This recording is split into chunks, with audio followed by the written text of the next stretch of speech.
Okay, so let's take a look at White Shoulders. The year was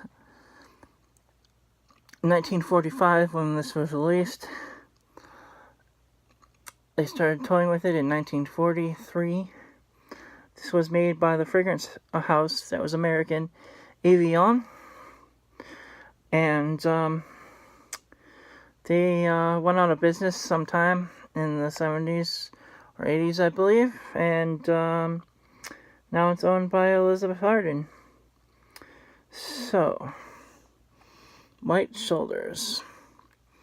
Well, this is a classic women's fragrance. Probably a lot of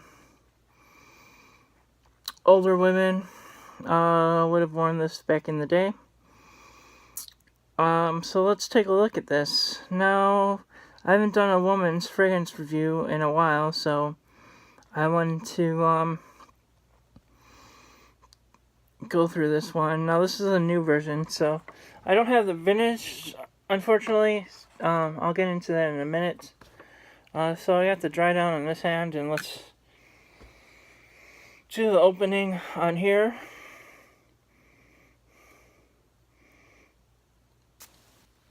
And with me, I like to experience everything, even if it's something I'm not going to wear. Since White Shoulders is a classic, I figured I'd give it a try. Now, this is one I will only wear around the house. Because it's just too floral for me, to be honest. So in the opening, you get a big floral bouquet. Lilac, tuberose, gardenia, jasmine, lily of the valley, aldehydes like they used to use back then. And it's just this big floral bouquet. And this stuff is strong. You only want to use 1 or 2 sprays, or else it will give you a headache.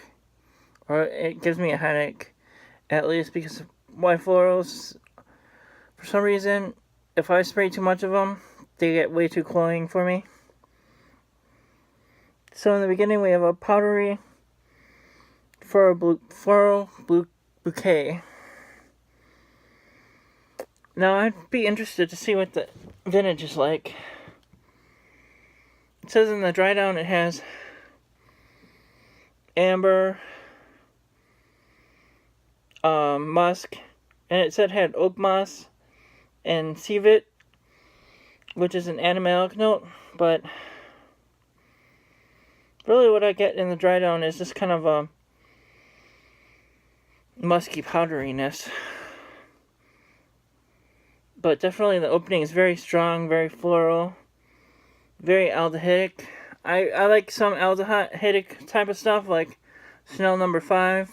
And there's some other old ones that I don't mind that have aldehydes in them. But they have some darker elements to them, or some spicier elements. This is just full-on white florals.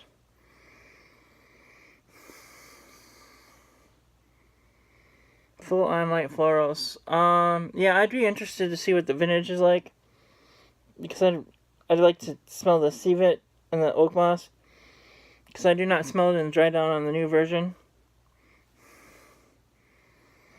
So who would I recommend this for?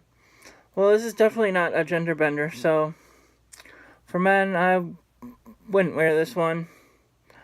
For women, I'd say this would be the type of fragrance you would want to wear if you're into classic white floral aldehydic scents, old school scents. So it's not a bad scent.